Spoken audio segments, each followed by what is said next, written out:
Olá, queridos amigos, bem-vindos ao esboço da lição de Escola Sabatina. Estamos nesta jornada de estudos acerca do santuário. E aí está sendo uma benção para vocês. Estudo diário é um assunto em que nós enfatizamos, é uma benção. Estudar cada dia a lição fortalece nossas convicções, fortalece nosso relacionamento com Deus e fortalece também nossa comunhão com nossos irmãos, porque todos os sábados nos reunimos para recapitular a lição. Vamos agora à nossa lição número 8, que o título da lição é Cristo, nosso sacerdote. E está conosco mais uma vez para comentar esta lição o Dr. Alberto Chin. Como todos vocês sabem, o Dr. Alberto Chin é diretor associado do White State aqui na Associação Geral. Bem-vindo, Pastor Chin. Vamos fazer uma oração para dar continuidade à nossa lição, por favor. Querido Pai que estás nos céus, nós agradecemos pela revelação de Tua Palavra e também pelo plano da salvação como manifesto através do tema do santuário. Que o estudo desse momento seja abençoado, iluminado pelo Teu Santo Espírito, é nosso pedido em nome de Jesus. Amém. Amém.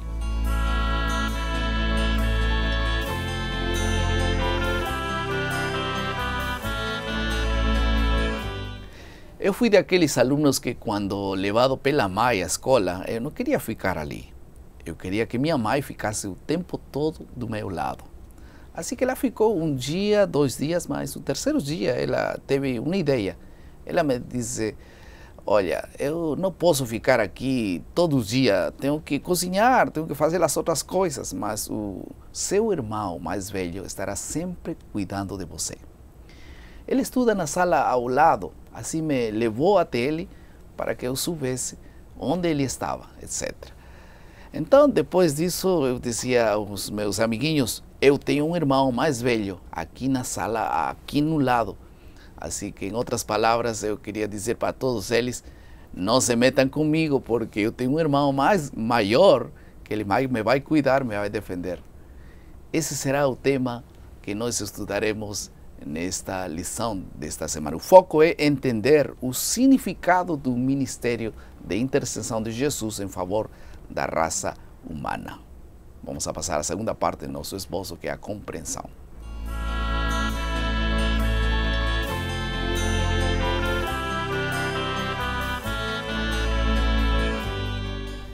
Jesus, nosso sumo sacerdote. É uma pergunta que nós faríamos logo para começar, pastor. Quando é que iniciou Jesus a função de sacerdote? E o que significa essa função no céu? E qual era a função que exerciam os sacerdotes, os sumos sacerdotes, aqui na terra? O sumo sacerdote durante o ano funcionava ou atuava da mesma maneira que os demais sacerdotes. Mas ele tinha uma função especial no dia da expiação, que era fazer todo o cerimonial que envolvia o lugar santíssimo. E Jesus, ele é a convergência de todos os sacerdócios verdadeiros do Antigo Testamento numa só pessoa. Quando Hebreus fala que ele é de acordo com a linhagem de Melquisedeque, não quer dizer que está excluindo o sacerdócio levítico. Também, mas é mais amplo do que isso. Agora, interessante uma coisa, que a função do sacerdote, e aqui Hebreus 5, verso 1 nos diz: porque todo sumo sacerdote, sendo tomado dentre os homens, é constituído nas coisas concernentes a Deus, a favor dos homens, para oferecer tanto dons como sacrifícios pelos pecados. E você tem outros textos que nos ajudam a compreender esse assunto. Mas um capítulo fundamental é o 8. Começando pelo verso 1. Ora, o essencial dessas coisas que temos dito é que possuímos tal sumo sacerdote que se assentou à destra do trono da majestade nos céus, como ministro do santuário, do verdadeiro tabernáculo que o Senhor erigiu, não o homem, pois todo sumo sacerdote é constituído para oferecer tanto dons como sacrifício. Por isso era necessário que também esse sumo sacerdote tivesse o que oferecer.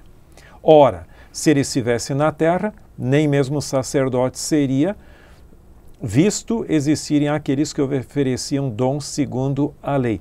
Em outras palavras, Jesus havia sido constituído o nosso Salvador antes da entrada do pecado. O plano da salvação já havia sido estabelecido. Tanto é que o texto bíblico fala de Jesus como o cordeiro que foi morto desde a fundação do mundo, mas não que ele houvesse sido morto em fato. Ele foi destinado a isso. Então, no sentido específico do termo, como todo sacerdote teria que primeiro oferecer um sacrifício para poder ministrá-lo, Jesus também, ele teve que oferecer-se a si mesmo como sacrifício na cruz do Calvário, e ali, a partir dali, começou o seu sacerdócio de fato. Então, ele não foi sempre sacerdote. Ele começou esse ministério nesse momento específico. Agora, em relação à intercessão, muitas pessoas ainda perguntam: Jesus é nosso intercessor, ok? Mas como que acontece essa intercessão? Será que ele está intercedendo, nos defendendo de algum ser que nos quer destruir, enfim? Como acontece a intercessão, segundo a lição desta semana? Bem, para nós entendermos esse ponto, nós temos que ter em mente uma coisa. O sacerdócio de Cristo no céu faz sentido se eu acredito no livre-arbítrio.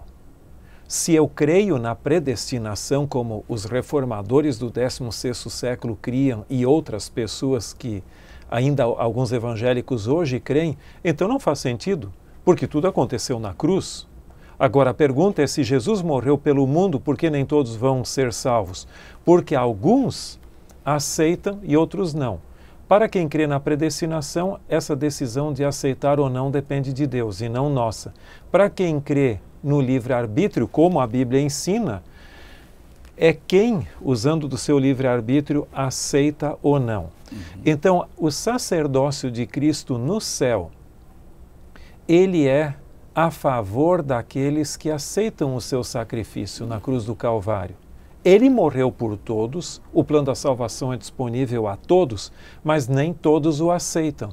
Então, dado a esse fato, é que Jesus ministra no santuário pela nossa salvação. Agora é muito interessante uma pequena distinção entre o ofício sacerdotal e profético. O profeta representa a Deus para os homens. E, por sua vez, o sacerdote é aquele que representa os homens diante de Deus. Em outras palavras, ele é aquele que oficia pela nossa salvação. Nós somos pecadores precisando de perdão, e o sangue de Cristo é aplicado no santuário celestial para a nossa salvação. Agora, há um ponto. Há alguns indivíduos que exageram e dizem até que o sangue de Cristo foi tirado lá do Calvário e levado lá no céu, e cada oração é aspergida com uma gota. Isso simplesmente não faz sentido. Quando Ellen White fala que nossas orações são umedecidas pelas gotas do sangue de Cristo, isso é no sentido espiritual e não no sentido físico do termo. Ele aplica os méritos do seu sacrifício pela nossa salvação como indivíduos. Ele cuida de mim e de você pessoalmente. E agora, a ideia de que Deus nos defende, a ideia de intercessão, especificamente ali no santuário celestial, é uma ideia de fazer uma responsabilidade dele em relação a nós. Como é que acontece realmente aquela intercessão de fato? Bem, nós já falamos do aspecto mais de perdão, onde ele aplica os méritos do seu sacrifício na cruz do Calvário pela nossa salvação. Agora, nós temos que lembrar uma coisa, e aí vem outros conceitos juntos, que nós não vamos poder explorar todos, mas pelo menos alguns.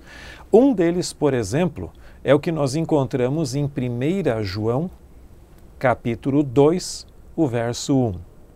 Filhos meus, essas coisas vos escrevo para que não pequeis. Se todavia alguém pecar, temos advogado junto ao Pai, Jesus Cristo, o justo. A função de advogado normalmente ocorre quando há um acusador, ou quando eu sou culpado, ou pode ser as duas coisas. Então, nesse sentido, nós somos culpados por sermos pecadores, mas também temos um acusador que é o pai da mentira, que se chama Diabo e Satanás, que nos acusa, como diz o texto bíblico, constantemente. E Jesus é o nosso advogado. Ele não encontra em nós méritos pessoais, mas os seus méritos, quando nos cobrem, ou a sua justiça está em nosso lugar, ele tem plena condições de nos defender no santuário celestial. Exato. E esse é o tema que nos dá a todos nós a esperança do que Deus está fazendo por cada um de nós no santuário celestial. E é interessante, pastor, só um detalhe. Se você for ver em Hebreus, o capítulo 6, tem um dos textos mais bonitos do Novo Testamento. O Hebreus capítulo 6, verso 18 a 20.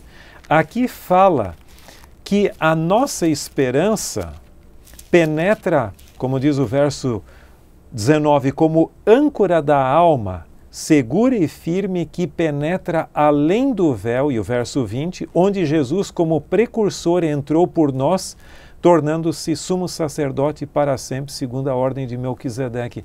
Então a nossa esperança, ela se projeta como uma âncora, não que pela gravidade vai para o fundo do mar, mas ela vai para o santuário celestial, onde Jesus intercede a nosso favor como precursor.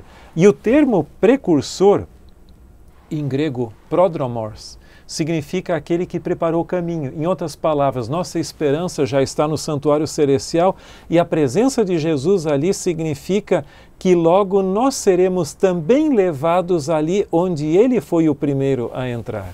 E Ele está preparando lugar para cada um de nós. Vamos passar à terceira parte do nosso esboço, que é a aplicação.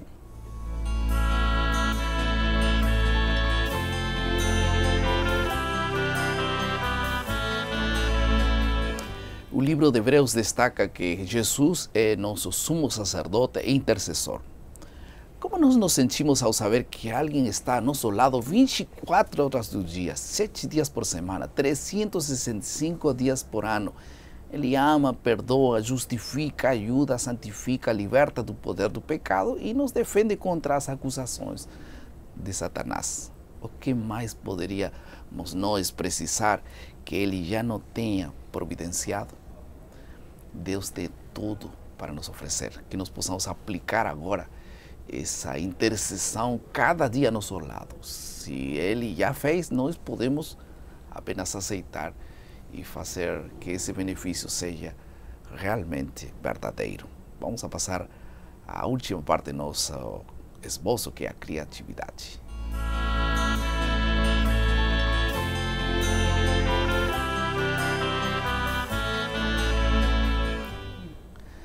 Agora vamos a ter a parte de aplicar em forma prática a lição desta semana.